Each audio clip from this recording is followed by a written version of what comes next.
Pawcast. I'm your host, Dr. Roberta Westbrook. Thank you for joining us. Welcome to the Campus for All Animals, the Houston SPCA. So we have an exciting show for you today with hopefully some really important information for you. It's the holidays, it's Christmas time, and we are experiencing drops in temperature. We're going to receive a cold front, and it's going to begin to get worse starting today through the weekend. So I'm going to hopefully give you some helpful tips to help keep your pets safe and any pets that you see in need in your community. So think of any questions that you have, put those in the chat. In the meantime, please meet Pogo, our pet of the week. Pogo is about shepherd mix. Pogo came to us through the ambulance service as an injured stray dog. We don't know much about his family. We just know he came in with a serious injury to his rear limb that was irreparable, not able to be repaired. And so Pogo had a surgery to remove the leg. He had an amputation, but you would never know it. He is so active. He is doing great. You know, he may as well have 6 legs because he's chasing balls and jumping all over the place. He would make a wonderful family pet, especially if you have kids that are active. He's going to be a great addition to your family. So come on down to our adoption center and visit with Pogo and all of the other dogs, cats, puppies, and kittens that we have available. We've got rabbits as well. And there's no appointment necessary. We are here from 11 a.m. to 6 p.m. today and tomorrow. So please come on down. Now let's get started talking about the freeze and how we can protect your pets. We'll get started. All right, so what does this cold front actually mean for our pets? Yeah, so the cold front for our pets means that we have to be extra careful. Whenever there are extreme temperatures, whether hot or cold, we're going to need to take extra precaution to keep our pets safe. You may be used to going out on long walks. Maybe you walk for 30 minutes or an hour. But in this cold weather, you're not going to want to do that. You may not want to do it, but certainly your pets are not going to be used to that cold drop in the temperature. So you want to make sure that you take walks with your dog a little bit shorter than normal. You may consider putting maybe a sweater on your dog. So some people may wondering, do I need to put a sweater or a jacket on my dog when it's cold? So we have some examples here, some cute ones like this one, a little snow bunny for your dog, or you can get some Christmas themed sweaters, and they make them in all sizes. These are a good idea if you have a dog that's going to be outside and your dog particularly has a short hair coat, maybe a very thin, short hair coat, Chihuahuas, any other small breed dogs, thin dogs, Italian Greyhounds, Whippets, you know, the dogs that don't have a lot of body fat and are very thin. These are going to be dogs that are at a greater risk for low body temperature, hypothermia. Puppies are also at risk, and older animals are also at risk. And that's because really small puppies and older animals oftentimes have a little bit more trouble regulating their body temperature. So these might be dogs that you're going to want to put a sweater on when they're going outside. You know, in addition to a sweater, maybe some booties on their feet will also help because you don't want them to get frostbite on their toes or on their paw pads. So make your walks a little bit shorter. Consider if you have one of those breeds that is very small, thin, short hair, that you put a sweater on your dog, and then maybe consider some booties to protect their feet as well. And then at what temperature should we bring our pets in? You know, I think pets should stay indoors when it's extreme cold, or especially when the temperature is outside the norm. This weekend, we're going to have below freezing temperatures. They're going to be in the teens and even lower. So these are definitely temperatures that you're going to want to bring your pets indoors. If you cannot bring your pets indoors in your apartment, in your home, consider bringing your pet into a garage maybe, some place that's going to be secure, some place that's going to be isolated so that they're not exposed to the elements. And you want to make sure that they are not out in the inclement weather. Remember, this year was the year that the Safe Outdoor Dogs Act was implemented. What the Safe Outdoor Dogs Act says is that you need to provide adequate food, water, and shelter for your pet, especially if they are outside during freezing temperatures. It's illegal to leave your pet outside during freezing temperatures without adequate shelter. So please make sure that you're doing that. You know, you may be wondering, what is adequate shelter? Adequate shelter is a 3-sided structure, solid structure with a solid roof and a solid floor. So it needs to be 3-sided with a roof and a floor. Those barriers should be solid so that wind cannot get through. Obviously, there will be an entry. Ways that you can make this structure comfortable for your pet or for an outdoor animal is you can cover the bottom with either hay or blankets. And you can even cover the entrance with maybe a tarp or some type of plastic to try to prevent the wind from getting through. So make sure that, again, 3 solid sides, solid top, solid floor. Cover the floor with either blankets or hay, and consider even covering the entrance if you have an outdoor dog. But if the best thing to do is going to bring them inside.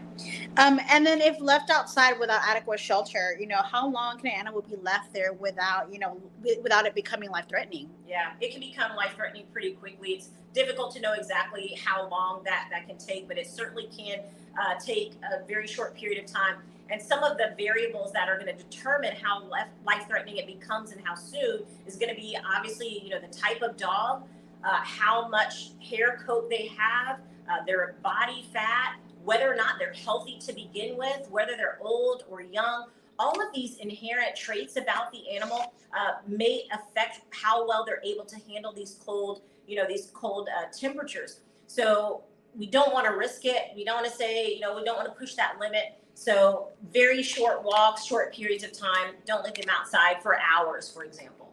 And then what are the signs of hypothermia if there's something to look out for this weekend? Yeah, so signs of hypothermia. If you're noticing that, maybe you come upon a neighborhood pet or a lost pet that's been outside in this cold weather and you're noticing some abnormal behavior, the pet may be experiencing hypothermia, which is a low body temperature. The low body temperature is usually between 90 degrees and 99 degrees. That's a lower body temperature than normal. And so you might notice that the pet first starts to shiver. What they're trying to do is they're trying to create their own body heat by shivering. Then, if they're not able to create enough body heat, sometimes the cold weather will cause them to become mentally dull, depressed, and lethargic. Sometimes they start to pant a lot because they're getting a little bit stressed. And so these things, and internally, things that you might not see are their heart rate can start to speed up from the stress. But then when it gets extreme, the heart rate begins to slow down. And sometimes unconsciousness can occur. So it can be a gradual process, but slowly they get duller and more dull, and it could be life-threatening. And then let's say we do find one, our immediate, want is for them to get warm super fast. Can that be dangerous too? Is there like a slow way to warm their bodies up? Yes, absolutely. Absolutely. If we're going to consider, let me do everything I can to get the body temperature up really quickly, but you do want to have a slow warming process so that the body doesn't go into shock. So first thing is just to bring the pet indoors outside of the inclement weather, outside of those extreme temperatures. Using something like just a warm blanket. You can put a blanket in a dryer and get it a little bit warm. Then you can put that over the pet. You can certainly position the pet in a nice, comfortable bed, maybe in front of a heater or a fire, but they need to be able to get away. You don't want to position them in front of a heater or a fire and not have them be able to move away from it when it becomes too hot. Remember, if they're in front of the fire or the heater and they're not able to move, the heat is going to be hitting only one portion of their body for an extended period of time. And that can cause secondary issues like burns. So you want to make sure that they can get up, they can walk around, they can move, or that you move them if you're putting them in front of a heater or a fireplace.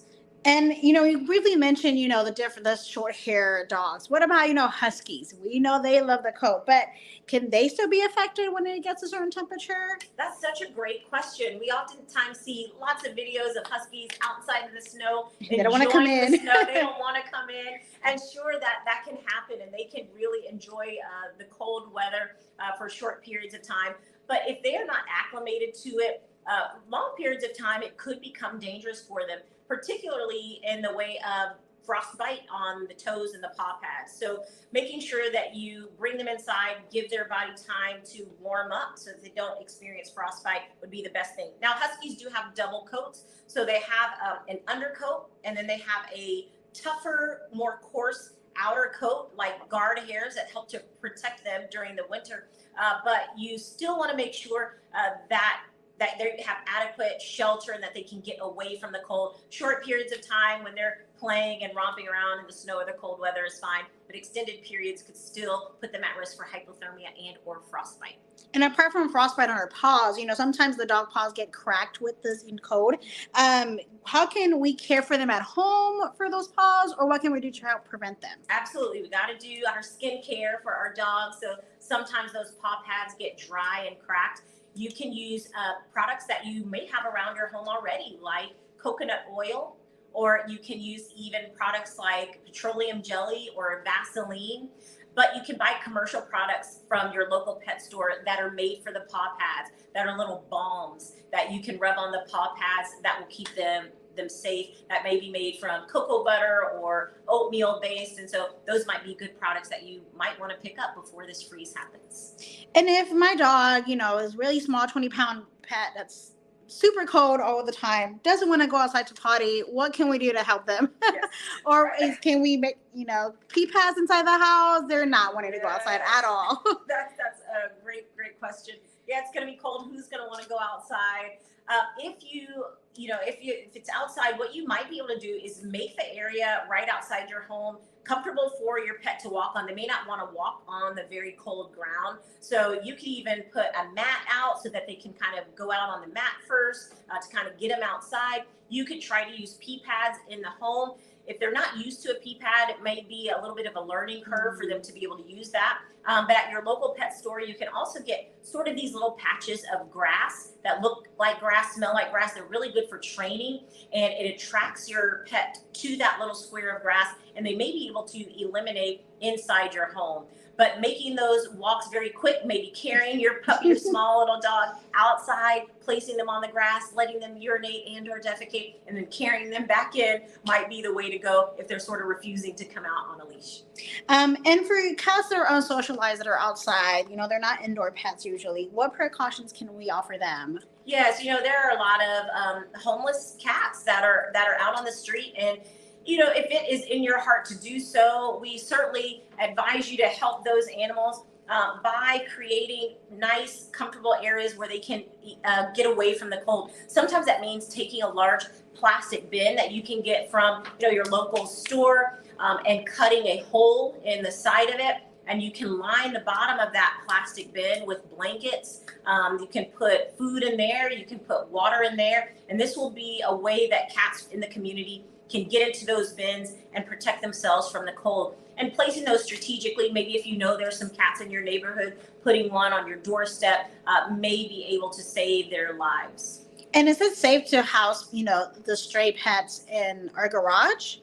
It's very, it's pros and cons. So if the cat will come into your garage and it's a safe environment for them, by all means, you can allow them to come into your garage and provide, again, some blankets, a nice kind of cubby hole, a bed for them to live. Sometimes they're a little bit nervous and they may be wary of people, and so they may not want to come into your garage, and they may be very scared. I also would caution you about handling feral cats too much. If they're not used to people, you certainly don't want to get injured. But if you can keep your distance while still providing some food, water, and shelter for them, that would be a great thing to consider. And should we be thinking about feeding our pets a little bit more during this cold time? Are they burning more energy, or is that more if they're just outside? Yes, during the winter time, pets are going to burn more energy to stay warm. Their body's metabolism is going to increase, which means their appetite is going to increase, which also means it's a great idea if you could feed them a little bit more. So again, if you have a pet that's going to be outside or has been exposed to cold, you may want to feed them more. This is particularly important for farm animals because they're living outside all the time. You got horses and goats and cattle and chickens, and so those animals need support as well. They definitely need more food. Please put more hay out for the horses so that they can maintain that adequate metabolism to keep themselves warm. Great point. We don't just have dogs and cats here in Houston. So then they also need adequate shelter as well, I'm assuming. Yes, absolutely. The farm animals also need a 3-sided structure that's going to protect themselves from those freezing temperatures. You may also consider for horses putting a blanket over them. That can help. They make horse blankets that you can put on them, very much like a sweater that you have for your dog or cat. You can get those for horses, and that would be a great thing to consider. Also for your farm animals, you want to make sure that they have adequate water and that the water is not frozen. So, make sure that if you can check the water frequently, make sure it doesn't freeze. It may help to even put some water in a plastic bucket. Plastic is a little bit safer, doesn't freeze as quickly as, as the metal. In addition, if you have a metal and water is inside the metal and your pet licks the metal, sometimes their tongue will get stuck to the metal. So you don't want to do that. Putting water in plastic may be better during this time. Oh yes, we've all seen those pictures of that, bowl frozen with water from the pet. Yes. And then what about wildlife like baby squirrels? Do we need to kind of look out for them too? Yes, that could happen. And, in storms, sometimes baby squirrels will fall out of the nest, get separated from their family. If you come up on an abandoned squirrel or one that looks sick or ill or injured, and you're trying to get the baby warm, what you can do is get a box, just like a cardboard box, and put some towels and blankets in there. You can dry the baby off. It may help to put a heating pad under just one side of the box. And that's because, again, you don't want to heat the box too much. So you don't want the entire box covered with a heating pad. Maybe a little section can have a heating pad, and then you want a side that the squirrel can sort of get away from that heat if they need to. But certainly bring the squirrel in, try to warm the squirrel up, and then contact us, contact the Wildlife Center of Texas. Get the baby squirrel, to licensed rehabilitators as soon as possible, because they're going to know the best way to get that squirrel back to health. There are sort of protocols that we should follow regarding feeding, and so it's best to get those animals, those wildlife, to a licensed rehabilitator. All right, the number one question we're getting is, we see our neighbor's dog, they're still outside.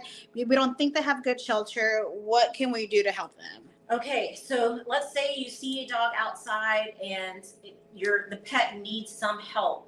Please consider calling us here at the Houston SPCA. We have a team of investigators who go out, and it's their duty, it's their mission to help protect animals and free them from suffering and abuse. And so they will certainly go out, they will examine the environment, try to determine whether or not the pet has adequate food, water, and shelter, and they will take action if they need to get that pet into safety. So please give us a call. You can call 713-869-7722. You can also go on our website at houstonspca.org, and you can make a report. You can make it an animal cruelty report.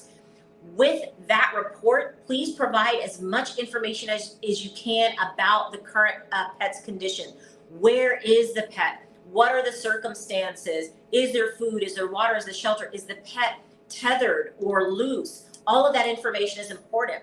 If you need to take photos, those would be very helpful too. Take photos of whatever you're concerned about. When you go online and make the report, you can upload and attach those photos to the report. That way, our cruelty investigators will kind of get a great idea right away about how serious the condition is, how quickly they need to act, and it'll make the process much more efficient. So don't hesitate. If you see a pet in need, please call us at the Houston SPCA. Don't hesitate. Time is of the essence when we're dealing with extreme temperatures like we're going to be this weekend. And then one more time, like a simple reminder, if our pets aren't used to being outside, they're never inside, what can we do to help them accommodate, us and them inside if that's not something they're used to? Yes. If you are you wondering how to accommodate the pets indoors? Yeah. So should we put them in a crate or in a laundry room for those, next 2 days? Oh yes. If you have a pet maybe that is not used to being inside, yes, make a comfortable place for them. Again, it could be your garage, maybe a laundry room.